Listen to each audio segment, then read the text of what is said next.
Assalamualaikum warahmatullahi wabarakatuh. Waalaikumsalam warahmatullahi wabarakatuh. Bismillahirrahmanirrahim. Alhamdulillahi rabbil alamin.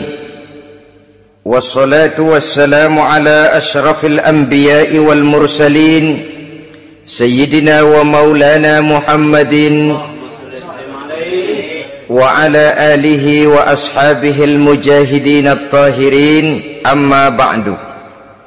Saudara-saudara kaum muslimin seiman dan sekeyakinan yang berbahagia, pada suatu hari seketika sedang berkumpul dengan para sahabat, Rasulullah pernah memberikan peringatan.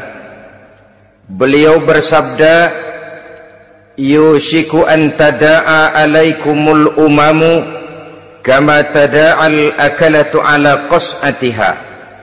Pada suatu saat nanti akan datang di tengah-tengah kamu, wahai umat Islam, di mana orang-orang lain di sekeliling kamu akan bersatu mengerubungi kamu seperti bersatunya orang-orang mengerubungi makanan di atas meja hidangan. Akan datang suatu saat nanti di mana kondisimu dikepung sedemikian rupa, yang barat mau menerkam, yang timur mau menghantam, yang selatan mau menginjak-injak, yang utara pun akan menjelajah. Kondisimu seperti makanan di atas meja hidangan. Sebagian sahabat merasa heran dan terkejut, lalu mereka bertanya, amin qillati nahnu yawma izin ya Rasulullah? Apakah jumlah kami pada waktu itu sedikit ya Rasul? Kami sampai dikepung sedemikian rupa? Beliau menjawab, bal antum yawma izin katsir. Sama sekali tidak. Kamu tidak sedikit pada saat itu. Bahkan jumlahmu sangat banyak. Kamu adalah mayoritas. Walakinnakum ghusa'un ka ghusa'is sail. Tetapi keadaanmu saat itu persis seperti buih di lautan. Banyak tetapi centang perenang. Banyak tetapi tidak punya daya dan kekuatan. Banyak tapi dipermainkan gelombang lautan, dihempaskan ke tepian pantai tanpa punya makna dan arti. Kondisimu pada saat itu kuantitas yang tanpa kualitas, sehingga orang lain enak saja mengepung kamu. Akidahmu didangkalkan, dibanjiri dengan peradaban dan kebudayaan yang menjauhkan dari agama. Dari segi maksiat dan munkarat seluruhnya mengepung sampai kita melepaskan nilai-nilai Islam kita ini. Dan celakanya, sambung beliau, wal yanzi'anna fi qulubi aduwikumul mahabata minkum. Akan dicabut kehebatanmu di mata musuh-musuhmu, sehingga pada saat seperti itu orang lain memandangmu umat Islam enteng saja, remeh saja, tidak ada apa-apanya. Sudahlah, pokoknya umat Islam sikat saja. Umat Islam enteng, umat Islam kecil, umat Islam tidak ada apa-apanya. Alangkah ironinya, alangkah menyedihkannya, memilukan dan sekaligus memalukan. Umat yang mayoritas ini dipermainkan oleh yang minoritas. Umat yang jumlahnya terbesar, terbanyak, bahkan konon menurut catatan sampai 90%, tapi dipermainkan oleh mereka kelompok-kelompok kecil ini. Wal yakzifanna fi qulubikumul wahn. Pada saat itu di hatimu dicampakkanlah penyakit wahan. Sahabat kemudian bertanya, wa mal wahnu ya Rasulullah? Apakah penyakit wahan itu ya Rasul? Beliau menjawab, hubbud dunya wa karahiyatul maut. Penyakit wahan itu tidak lain hubbud dunya wa karahiyatul maut. Terlalu cinta kepada dunia dan terlalu takut kepada mati. Materialistis dan takut resiko. Dua penyakit inilah yang menyebabkan walaupun umat ini mayoritas, tapi dipermainkan oleh yang minoritas. Walaupun dia golongan terbesar, tapi nasibnya seperti makanan di atas meja makan. Dari segala macam penjuru mau menghantam dia. Saudara-saudara kaum muslimin yang berbahagia, ini merupakan analisa sosial bahwa pada suatu saat nanti akan terjadi di tengah-tengah umat di mana kita dihantam dan diserbu dari segala macam penjuru. Akidah didangkalkan, peradaban dan kebudayaan dirusak, makanan dan minuman diracuni, pakaian ditelanjangi dan lain sebagainya, sampai kita melepaskan nilai Islam yang kita cintai ini. Kondisi sosial ini satu saat akan datang kepada kita. Demikian analisa dan peringatan dari Rasulullah sallallahu alaihi wasallam. Marilah sekarang kita melihat, adalah benar bahwa di zaman sekarang kita insya Allah tidak akan mengalami perang Badar sehebat yang pernah dialami oleh Rasul dan para sahabatnya. Tetapi sesungguhnya perang yang kita hadapi di zaman sekarang ini tidak kalah hebatnya dengan perang Badar, tidak kurang dahsyatnya dengan perang Uhud, tidak kurang ngerinya dari perang Khandaq.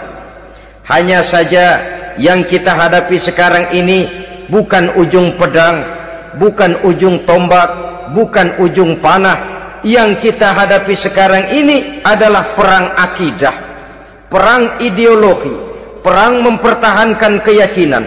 Yang kalau kita kalah sekarang, kita memang masih beragama, tetapi anak kita, cucu kita, generasi yang akan hidup 5, 10, 20, 30 tahun yang akan datang, wallahu a'lam bissawab.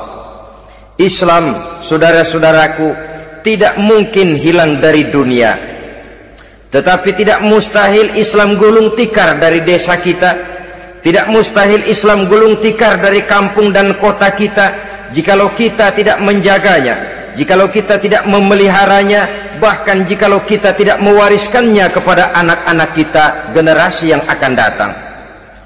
Marilah kita mengingat sejenak bagaimana Islam di Spanyol yang pernah jaya, pernah mewarnai daratan Eropa, dan yang sekarang hanya sekedar tinggal ceritanya saja. Ini pernah diperingatkan oleh Rasul dalam satu hadis, sayati ala ummati zamanun la yabqal Islam illa ismun wala minal Quran illa rasmun.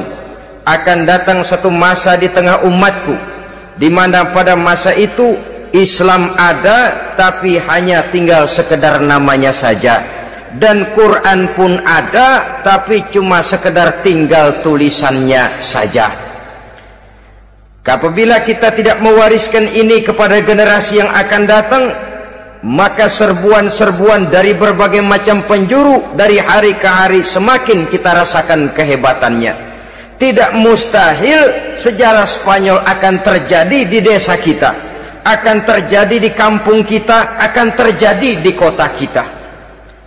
Orang Spanyol kalau mereka cerita kepada anaknya, mereka akan cerita, "Nak, di sini dulu ada masjid."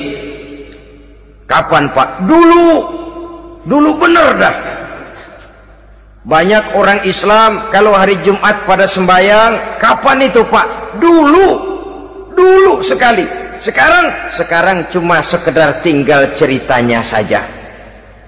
Bukankah sesuatu yang sangat tidak mustahil apabila kita tidak menjaga dan mewariskan Islam ini kepada generasi yang akan datang, maka serbuan-serbuan akan membawakan hasil yang diinginkan oleh para penyerbu itu tadi. Kita sudah menjadi umat yang mayoritas, tetapi umat yang mayoritas ini menurut Rasul dikepung sedemikian rupa, akidahnya didangkalkan, peradaban dan kebudayaannya ditekan sedemikian rupa, kehidupan sosialnya dibuat individualis, kemudian dari segi pergaulan, pakaian, makanan, minuman dan sebagainya diracuni, sampai dia tidak lagi berpegang teguh kepada agamanya. Dan dikala itu hilang kehebatan umat ini di mata musuh-musuhnya. Orang lain memandang kita ringan saja, enteng saja, satu umat yang sudah kehilangan wibawa. Padahal konon kabarnya kita mayoritas, tapi enak saja dikutak-kutik orang lain. Dan dikala itu di hati kita merajalela penyakit wahan. Penyakit wahan itu apa? Pertama, hubbud dunia, terlalu cinta kepada dunia. Terlalu cinta kepada dunia yang menyebabkan kita lupa akan tanggung jawab dan kewajiban, lupa meneruskan dan mewariskan Islam kepada generasi yang akan datang. Kita berlomba hanya untuk mengejar dunia dan seluruh isinya, baik dia bernama material, baik dia bernama seksual, baik dia bernama pangkat, jabatan dan kedudukan. Berlomba-lomba kita di dalamnya sampai tercampaklah penyakit hubbud dunia di dalam hati ini. Berurat dan berakar dunia itu, sulit dan berat kita berpisah daripadanya. Akibatnya kemauan untuk berbuat demi dan atas nama agama sangat sulit terwujud di dalam kehidupan ini. Yang kedua, karahiyatul maut, terlalu takut kepada mati. Baik mati ajal, mati dalam artian yang sebenarnya, baik mati usahanya, baik mati karirnya, baik mati pangkat dan jabatannya. Sehingga dengan demikian akibatnya jatuhlah kita menjadi umat yang kehilangan wibawa di mata orang lain. Saudara-saudara kaum muslimin rahimakumullah, saya katakan tadi, perang yang kita hadapi di zaman sekarang adalah perang akidah. Perang menghadapi peradaban dan kebudayaan yang menghancurkan moral daripada anak-anak kita.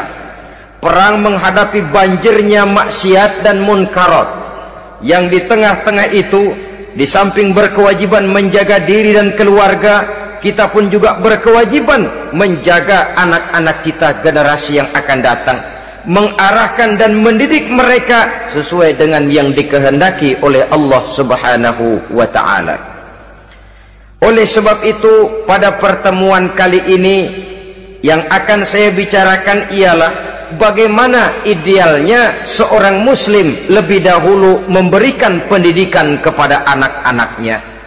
Di tengah satu situasi dan kondisi di mana serbuan datang silih berganti melanda dan menghantam umat Islam, kemana anak-anak kita ini harus kita arahkan? Karena kita orang tua mempunyai tanggung jawab. Anak adalah amanah, menyia-nyiakan amanah adalah dosa, dan dosa itu merupakan satu dosa yang besar. Bahkan orang tua bisa saja masuk neraka kalau tidak bertanggung jawab tentang anak-anaknya.